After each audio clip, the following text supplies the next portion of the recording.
In this video, not only am I going to teach you how to make these 4x4 mixed media magnets, but I'm going to share with you the tips and tricks that I've learned when creating mixed media for craft fairs. Buy bulk, shop out of season, and look for those deals. These 4x4 magnets I search out all year long. I'll put a link to 4x4 canvas and magnetic sheets in the description box. So here I'm applying modeling paste through stencils, and I'm creating in an assembly line fashion. So I'm doing 8 or 9 of these all at once.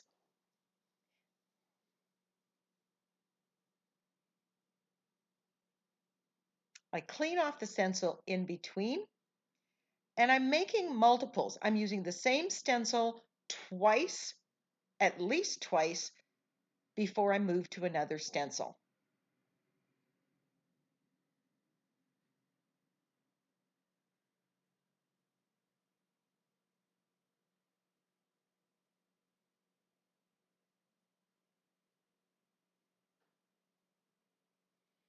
I'm using a variety of stencils so that each product, even though they are very similar, looks unique and is going to appeal to a broader group of people. Everybody's going to like something different. Now here I am using silver modeling paste, which I love, but I don't use very much of.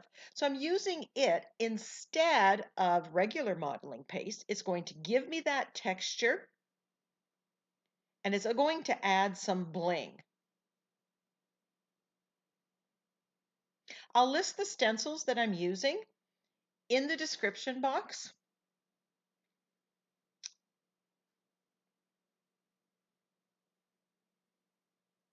And if you see something you like, you can grab them. These are 6x6 stencils, and they cover the entire surface. That makes it easier to work with. The 12x12s, while I could use them, that would take up a lot of space on my table and slow me down.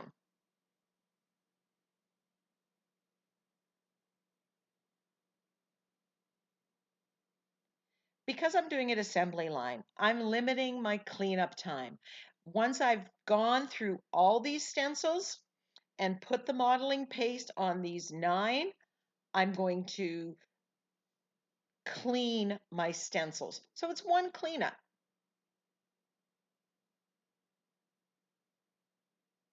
I only need the tools out that I'm using for the stage that I'm in. And I've used some wrapping paper, or this is paper that came in those Amazon boxes, to clean up the mess. Then I'm just going to throw that away. Because you're making multiples, we minimize wait time. I don't need to use my heat tool. It's going to be dry by the time I go. Once this is dry, I'm going to apply color. And again, I'm doing this assembly line where I'm doing all 9 of these in assembly 9. And 9 is about the limit. Otherwise, it gets a little bit too overwhelming.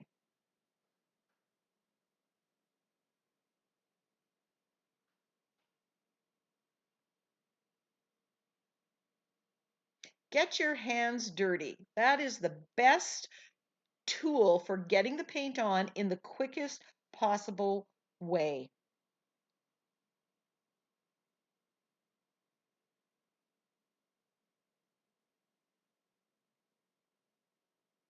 Here you can see how that silver modeling paste is shining right through. Mix the colors right on the canvas. That's going to give you some variety and some interest, and it's going to save time. Now remember, when you're selling these, the price point. These I sell for $10 to $12 Canadian. So you don't want to spend hours making one of them. That's where all these tips and tricks come in handy.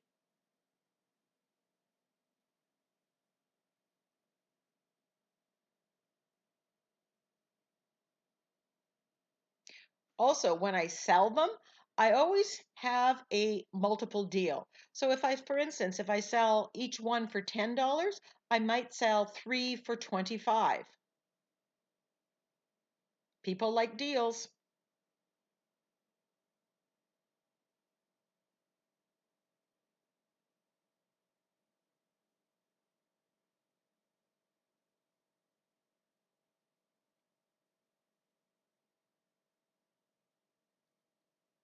I've got all the colors on the side, so I can keep coming back to similar colors or really using those colors and not wasting product. Don't overthink things. Now isn't the time to try something new. Go with what you know, the tried and true color combinations. And again, you can see the shimmer that silver modeling paste worked is adding to the product.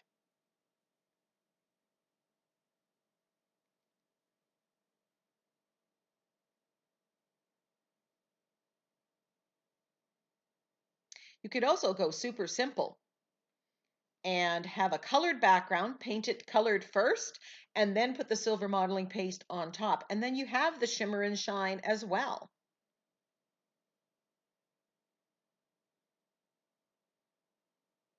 Maybe my next batch, that's what I'll do.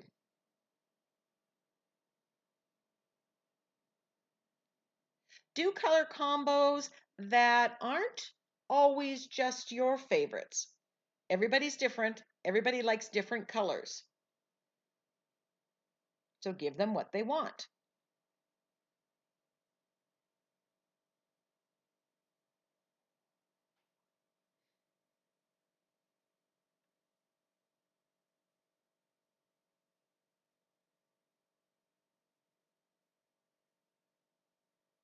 The stencils that I've used on these magnets are all part of TCW's August release. So if you're watching it in 2021, they may not be available on Amazon yet. You might have to go to the TCW store. There's a link in the description box.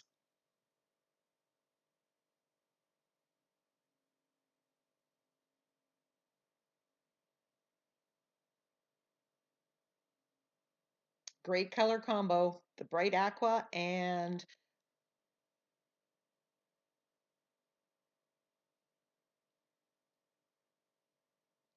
dark purple. I can't think of the name.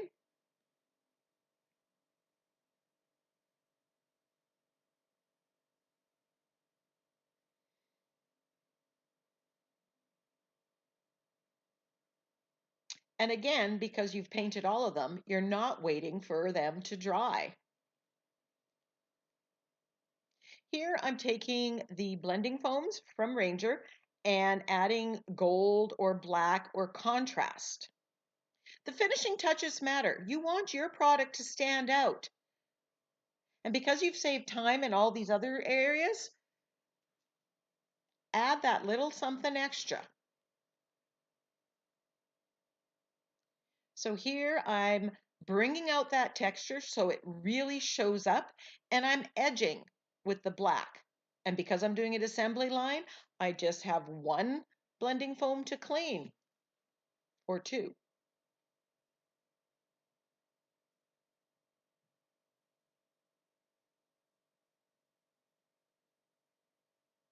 Just going over it lightly with the blending foam brings out that texture and adds the pattern to your background.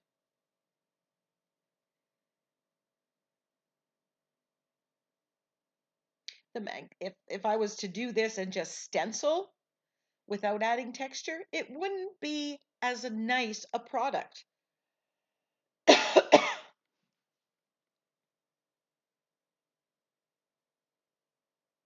And yes, while this video is sped up, I do this quite quickly. I'm not overthinking. I find I become more creative when I do that.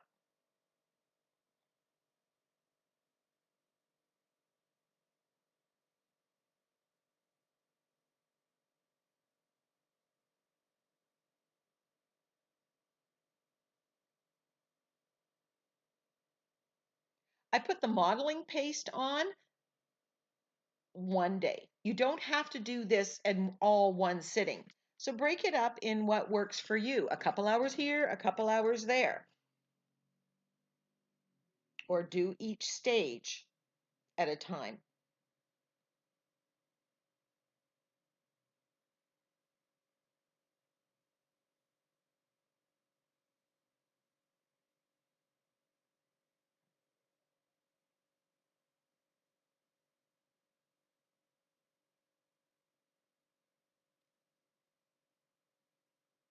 I hope you can see how adding the black or contrasting color or gold really makes the backgrounds stand out. It adds so much.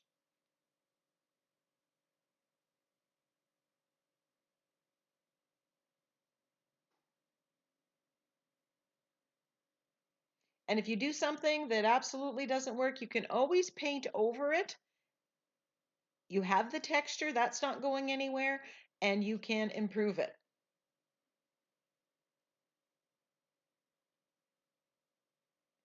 Before you clean up, make sure you check that everything has whatever stage you're at done. Here I'm splattering with gold. It's so much better to splatter 9 of them as opposed to just one at a time. Now I'm using the Tim Holtz Crazy Dogs and Crazy Cats, and I'm using a tool. The stamper saves time, especially when you're doing multiple makes. I stamp them out in one sitting, and then I fussy cut in front of the TV. I'm using my Pet Talk sentiment packs. Buy digital sentiment packs that are geared for craft fair makes. These are perfectly sized, although you can make them bigger for art journal pages should you wish to, or canvases. Print them off in multiple sizes and have them ready to go. Spread out everything out on your tabletop. Here I've matched the size of the crazy cat or crazy dog with the sentiment, and I'm getting rid of all the excess around the sentiment, the excess white. Again, assembly line. I stop cutting every little last bit because if you sneeze, you kind of you might end up losing a word or two. You can always finalize the final cut later. By spreading it all out and seeing all of them, if a sentiment doesn't work for this one, I can quickly see where it may work better and I can do a swap.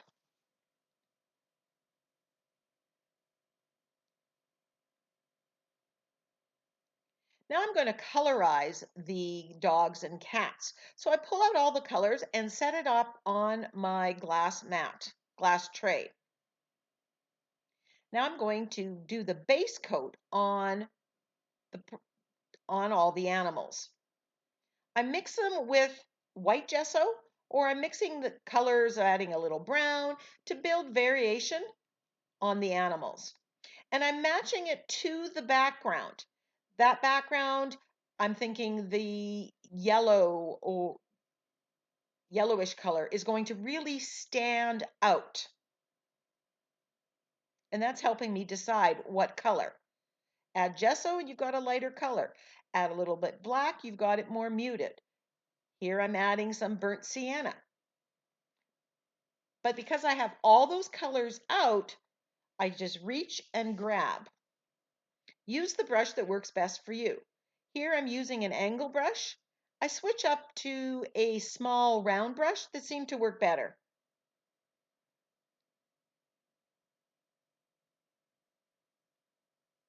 Right now I'm just worried about the fur or the hair of the animals. I'm not going to be filling in the tongue, the ears, the nose. I'll be doing that later. Remember, assembly line. Don't make it too complicated. This is the base coat. I am going to shade. a little bit because I think that makes it stand out. And I do, even though this is not a huge price point, I want a product that I can be proud of. And even though these are all similar, I want them to know they're getting quality work. Blending the colors on the paper gives you some variation very easily without a whole lot of shading. I didn't say it, I stamped these on mixed media paper, so they will add some texture. Forgot to cut something. So now that all the fur is done, I'm going in and I've mixed some pink and I'm painting the noses on the dogs and the ears and noses on the cats. Assembly line. If you get paint over the eyes, you can always use some white gesso. I'm painting all the dogs' noses black.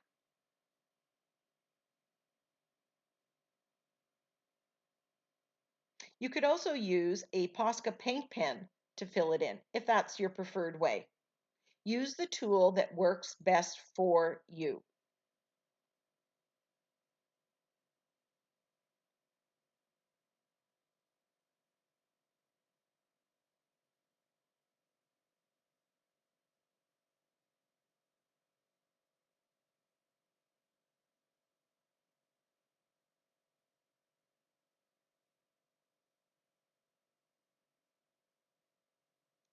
Now I'm going to add shading, and I still have those colors out because I'm doing this in the same session. I'm using some dark brown, black, and I'm shading using my floating acrylic technique and just adding it up. You can follow the line work that comes with the stamps, or you can make your own. Don't overthink it.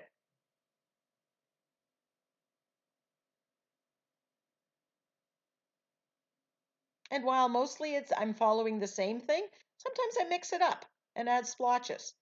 If you were making this for someone, you can customize the colors to match their pet. But for craft fair makes, you just want a variety. Want to save more time? Print off those sentiments on sticker paper, full sheet shipping labels. I'll put a link to a great deal. I use Liquitex matte medium fluid or gel medium for the heavier items to glue down. I start with the matte medium, the fluid, and because these are on mixed media paper, I switch it up and use gel medium. I find it works better for heavier product. And since I have that out, I'm using it for everything. Why would I use two different products?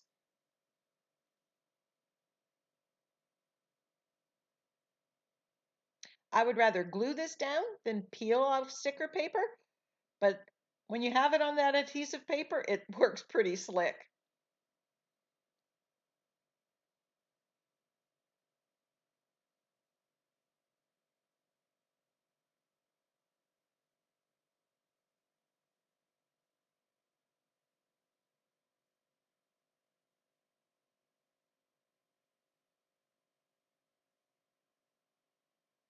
I'm using a Sakura glaze pen and I'm putting a line around the border of all of them. I find the Sakura glaze, it's dimensional, it's glossy, and it also works really well even when there's texture on it. It doesn't skip or splatter.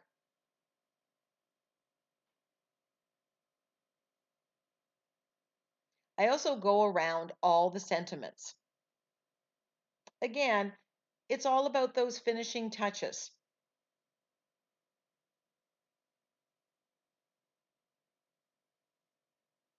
and it's my name that's going on this product. So I want it to be a good quality. You could use a Posca pen for this, but I find it skips a little bit. But I do use the Posca pen for the line work on the animals. I switch off using the Secura glaze for that, and I use the Posca pen. Just make sure it's completely dry before you varnish.